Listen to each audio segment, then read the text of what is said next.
Hello, everyone. I'd like to welcome you to our recording of an overview of school finances. This is a great time of year for us to pause, reflect, and really share the status of the school's financial operations.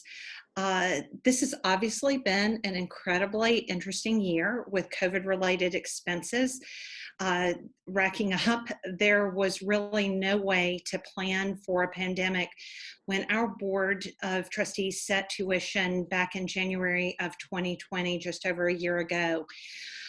However, we have been incredibly diligent in our careful spending and have made investments in technology to help us weather this unusual time period. Of note, probably Schoology, Zoom, and our lunch and snack purchasing system called Pay For It have really helped us to shift to the demands of this time. I am also pleased to announce today that we're going to be hiring a school counselor to begin in the month of March. We were in the final interview stages this week, and we hope to introduce this person to you in the coming weeks. And it's also probably an appropriate time for me to thank Alicia McQueen and Denise Walker, who have served as counselors as they simultaneously led their respective school divisions. Now, we have a few people on this Zoom recording I would also like to introduce you to. Tyler Hickman, you're going to hear from him today. He is our CFO, and as you may be aware, this is also his first year with us. He has a background in accounting, and he also dabbled in a little bit of teaching in the last year or so. Tyler and his wife, Hope, are parents to what I hope to be a future CA student, Isaiah. You're also going to hear today from Scott Giles, who is our Board of Trustees chairman. I tease with him that I feel like his job is Board of Trustees chairman, but really his day job is as vice president in credit administration and loan underwriter at F&M Bank. Scott and his wife, Julie, are parents to two incredible alums and current upper school student, Ben. Also on our Zoom is Suzanne Norman. She is our Finance Committee Chair and member of the Executive Committee of our Board of Trustees. Suzanne's educational training is as a CPA, and she's currently serving as CFO of Not Family Partnerships here in Clarksville. Suzanne and her husband, Mark, are parents of an alum and also parents to a senior at Montgomery Central. I know she's looking forward to this spring and all the things that holds, especially since she's been through it once. And finally, you may have read that Christy Berger, our Director of Admissions, was scheduled to record with us today, but unfortunately she's been called away for personal reasons. So Tyler's going to fill in for her today. And it's probably notable to mention that Christy and Eric, her husband, are parents to two CA alums, and Christy herself is an alum. So let's get started. Suzanne, why don't we begin with you? You served on the board previously, so you have perspective of the school over time. And for people who may not know it, would you describe what the Finance Committee's role is for school finances? Oh, yes, certainly. So again, like you said, this is my second time serving on the board.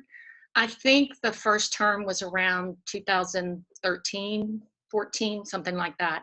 And that's when I was actually a parent of a student at CA. Actually, both my sons were there at the time.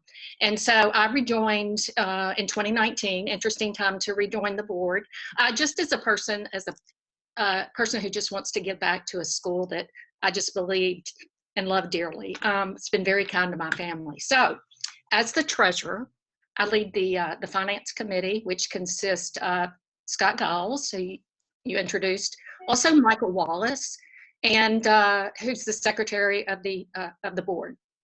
All three of us have many, many, many years of experience in both finance and accounting. And I think that this team really serves the school and the board very well. We meet monthly, the finance committee, with Jennifer and Tyler, and we go through the balance sheets, the P&L, And we also go through the long range financial plan, or the strategic plan, as Jennifer refers to it. We ask lots of questions, and we make like big money decisions when it comes to the school, and we present these the money and everything ultimately to the board when we have our quarterly meetings. And then actually, as an extra step in controls, annually we have our external accounting firm review the books and records, and so that's an extra control to make sure that the finances are where they should be, and it makes us all feel a little bit better. But what I can tell you from being on the committee before is that and now is that there seems to now be a level of transparency and financial sophistication that is just greatly improved, and it helps. I know it helps you, Jennifer, but it helps us in the finance committee to make decisions because we have all the information that we need to make these decisions. Yeah. And so great improvement. Thanks, Suzanne. Tyler, this is probably a great time for you to hop on and speak to things that our parents might want to know about how the school's business office operates, and highlight any areas you think are relevant to our audience today.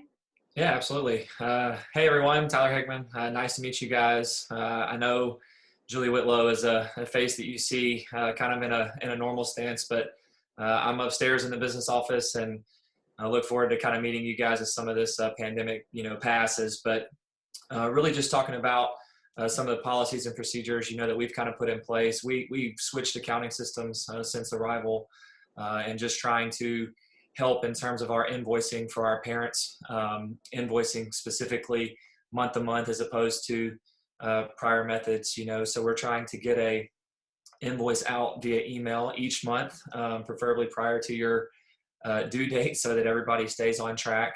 And that's been really beneficial for us. Julie's worked really hard in that, and our office has, obviously taken major steps, as well as trying to help or trying to create an online link for online payments. I know that's something that our parents have been asking for. We're working with QuickBooks trying to get that done as well. So from our standpoint, we're trying to make invoicing and payments run a little bit more smoothly, and I feel like we're getting a little bit closer with that. We've also opened up the option for monthly and bi-monthly payments, so that potentially helps our parent base who would rather pay on the 1st and 15th as opposed to just one payment on the 1st. So that's a possibility for you guys, and if there's anything that we can do to help with that, please reach out to Julie or myself, and we can help get set up on a monthly or bi-monthly payment plan.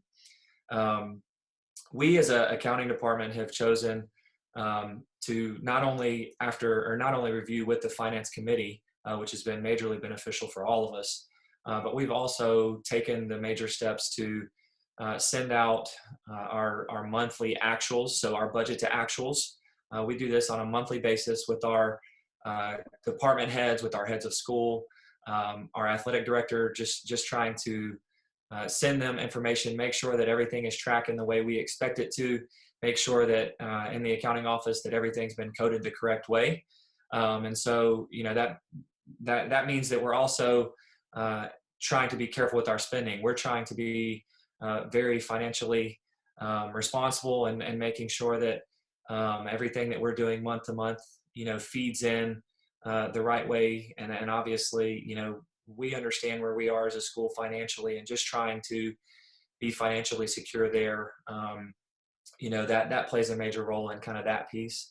Our expenses year over year from August to December. So we closed December books. We haven't closed January books yet, but from August to December, our expenses are down 18.5%.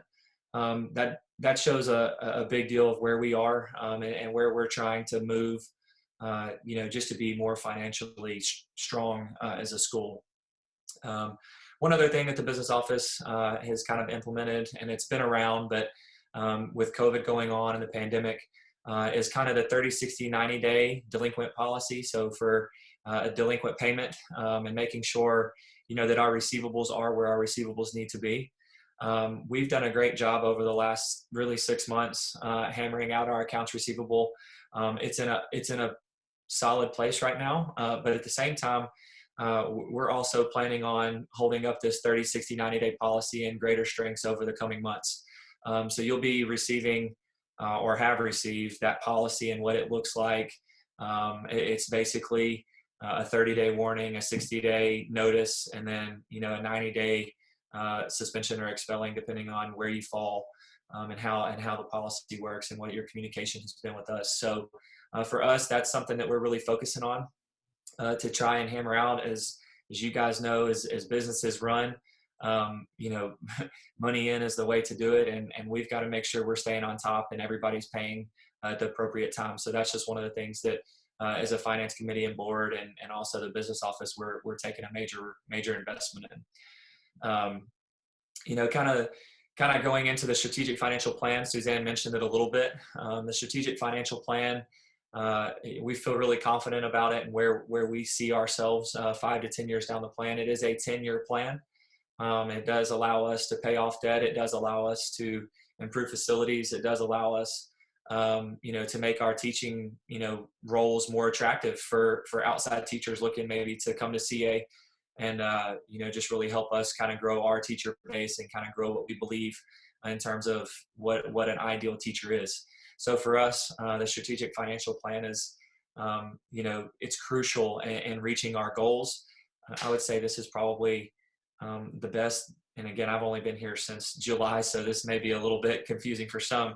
But to me, I think this is the most financially strong the school's been in a very long time. And where we're headed, there's no doubt there's a lot of positives there in terms of what we've done and what we plan on doing. So we're excited about that. I do want to talk directly to parents, as somebody who's been in the office and hadn't got a chance to really meet many CA parents. I love this community already. It's been great for us to integrate my family in Clarksville and in Clarksville Academy. We're grateful for your commitment to Clarksville Academy. We know that there are, as everybody says, there's always other options, but we are grateful for your commitment to Clarksville Academy. In my short time being here, I don't think there's a better place you can be in Clarksville. And I think that's a benefit, of the school, but I also think it's a credit to Ms. Hinote and the board and what they've chosen, is our path. So that's a major role in it. But at the same time, everything we can do to ensure that we're being financially responsible, we're trying to do. And, that's a credit to our parent base. It's a credit to our students. It's a credit to our community. But really, we're just grateful for everything that you've done for us. Parents sacrifice a lot, and you want the best for your kid, and we're grateful that you've chosen CA and believe that this is the place that can help them get to realizing their dreams. Well, and Tyler, as you were talking, I realized that I'd forgotten to mention that you're also our varsity boys basketball coach, which is another. The basketballs are behind me. As if someone couldn't pick up on context clues, right? Right. But it's enabled you to interact and to learn the community maybe even a little bit faster than someone else who came in and started in your role. But today, in addition to CFO and in addition to basketball coach and all that entails, you're also stepping in for Christy today. And you're going to talk a little bit about the fact we really can't have a financial plan without students. And would you give a little bit of an overview about the admissions process and tuition assistance, and just speak to that in Christy's absence? Yeah, I finally get my admissions title. I'm excited. Christy works downstairs in our office, so we have a lot of day-to-day interaction, and Christy's obviously done a great job in terms of where we are. I think we've, even since I came on board in July, we've added numerous students. So for us, that's a major kind of a major deal. I think from Christy's standpoint, obviously, there's reaching out, there's events that she's doing that have been, a major assistance to the school in terms of what we've tried to grow our student base. But also, we have a lot of new applicants. Last year specifically, we had over 150 new applicants. We accepted 102, or 102 ended up enrolling. So that shows you a 67%, enrollment, admission, basically. Since the first of the year, so even since school started, you've seen 45 kids interested in not only maybe coming mid-year, but also the 21-22 school year. So we've seen kind of how that full circle and what our teachers have chosen to do, and what our administration has pushed in terms of the virtual school, and how successful that's been for us in terms of one, meeting in person, which I think has been crucial for our school success, but then also a virtual at home program that allows some students to work from home. And that's been a major upgrade from where we were last year. And so that makes a big difference. Christy actually told me yesterday that there's been more interest in January than she's probably seen in the last 10 years. So where we are right now, I think is a little bit of an interesting dynamic, but at the same time, we're seeing a lot of our, admissions process and admissions calls, really grow. So that's big for us in terms of, obviously, like you said, everything comes down to the student base and how successful we are with that. Kind of going into tuition assistance, we've opened the tuition assistance application process for the 21-22 school year. For those who don't know what that looks like, all of our current CA families are eligible for tuition assistance. It's a third-party program. It's a third-party program that you basically fill out your financial information, your personal information, and it stays in the third-party program. They send a recommendation on needs-based. So it is a needs-based program. This is not something that we just kind of pick and choose. And so, we have obviously allowed our budget to kind of move throughout. So in terms of tuition assistance, we have 73 students of 480 that are currently on tuition assistance. The average award for those students is $3,700. Awards are not limited to high school. There's a breakout of those 73 students all the way from pre-K to 12th grade. So that is part of this assistance program. Again, we talked about the third-party program. It is called School and Student Services. They are a division of NAIS, which is a major program that helps secondary schools and just really schools in general to be beneficial. So we've really enjoyed our partnership with them. Applications, recommendations are all reviewed by a tuition assistance committee. So there's 4 of us. Ms. Hinote, myself, Christy Berger, and then Kara Miller, who also deals with SSS on a IT side and kind of has a role. We all sit down and review each and every application. So your information is only passed around to the 4 of us to make sure that we're making the right decisions for our school, for our kids. And this is not just a needs-based deal. This is, this is based on academics. This is based on, your prior history, how you fit in our community, and just student base as well. So your grades are important in this as well. It's not just, hey, you need money and here we are. In terms of where applications are, so applications for the assistants are due March 15th for the upcoming school year. If you have any questions or need any help regarding the process or how to get to SSS or what this looks like for you, you can reach out to Christy or myself, and we'll make sure that you're taken care of and that the process runs as smooth as possible. Well, you fill in nicely for Christy, Tyler. I do my best. And finally, Scott, I don't want to leave you out of this as well, but an important part of our financial picture is philanthropy. Will you speak to giving above and beyond tuition, how important it is, and why it's needed? Sure. Thanks, Jennifer. First, let me earnestly thank the CA employees, teachers, admin, support staff, parents, grandparents, extended family supporters, and trustees who have financially supported CA through the annual fund in the past. I know you've heard it before, but tuition alone does not cover the cost of educating the student at most independent schools. Some schools have an affiliated church or other organization that financially offsets expenses. CA has a supportive community of givers. When supporters make a direct gift to improve some aspect of the CA facility, say improving a sports facility or program, that benefits a specific subset of CA and is much appreciated. However, when you make an unrestricted gift to the annual fund, your gift benefits all students and staff. I can unequivocally state that the management of CA is laser focused on getting more than $1 worth of value out of every dollar that passes through CA. Especially in the past year, each member of the CA faculty team has donned more than one hat in an effort to educate and maintain the safety and health of CA students. Additional expenses such as extensive safety precautions, PPE, expenses associated with remote and virtual learning, and more continually drive overhead. Add to that the inability to raise money through the scale of our traditional fundraisers like steak dinner last year, and you can see the pressure that puts in our budget. The support of the annual fund was important before COVID. It's absolutely critical now. I would ask everyone who hasn't supported CA with an unrestricted gift to the annual fund this year to please consider making a gift and participating in the financial support of CA. I promise the return will be far greater than the investment. That was perfect, Scott. Thank you.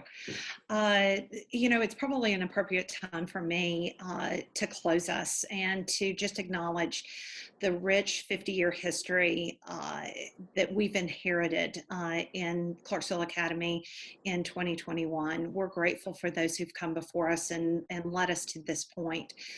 And probably far too many names to mention at this time. I want to thank our panelists today and also to you, our parents. We encourage you to reach out to us, ask questions, whether they're about school operations or school financials. We want to be engaged with you. We appreciate your support. In all ways, whether it's giving of your time or giving of your additional resources. We appreciate you and know that every one of our parents, no matter how wealthy you are, you're investing in the life of this school and in the life of your children. We thank you and hope you have a wonderful day.